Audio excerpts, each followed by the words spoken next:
High, আমি অঙ্কিতা। আমার ছোট্ট একটা মিনি ব্লগে তোমাদের সবাইকে ওয়েলকাম। আশা করি তোমরা সবাই ভালো আছো, আমিও ভালো আছি। তো এখন আমি যাচ্ছি সেলাইয়ে। তো আমি বিকেলবেলা আর কি গেছিলাম সেলাইয়ে। তো দেখো আকাশটা এত সুন্দর লাগছে, তো তার কারণে আর কি তোমাদেরকে জুম করে দেখালাম। তো সূর্যটাকে ফোকাস করো, ঠিক আছে? তো দেখো এত সুন্দর সূর্যটা লাগছে, মানে সূর্যটা আর কি ডুবছে, তো তার কারণে আরও বেশি সুন্দর লাগছে। তো এই রাস্তাটা তোমরা আজকে ফাঁকা দেখছো, তো সরস্বতী পূজার দিন আর কি। তো আমাদের বাড়ির সামনে আর কি একটা মন্দির আছে, তো সেখানে আর কি মানে অনেক বড় করে মেলা হয়। তো সেই দিনই মানে সরস্বতী পূজার দিন এই রাস্তায় এত ভিড় থাকে, কি আর বলবো, রাস্তা পার হওয়া যায় না।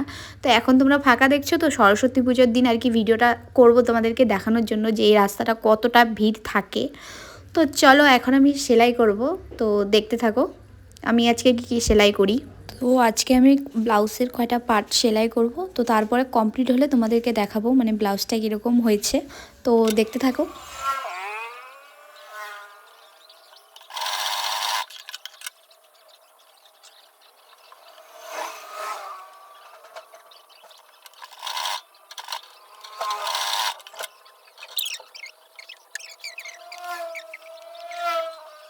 তো আজকে আমি আর কি সামনের যে ব্লাউজের যে সামনের পার্টগুলো আছে, তো সেগুলো সেলাই করলাম।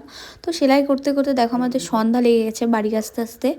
তো আমাদের বাড়ির রাস্তা তো অনেক অন্ধকার, তোমরা তো জানোই। তো দেখো আমি একা একা যাচ্ছিলাম, তো আজকে আমার সাথে একটা ঘটনা ঘটে গেছে, তো আমি তোমাদেরকে কালকে শেয়ার করবো। তো আজকে ভিডিওটা এতটুকুই, টাটা।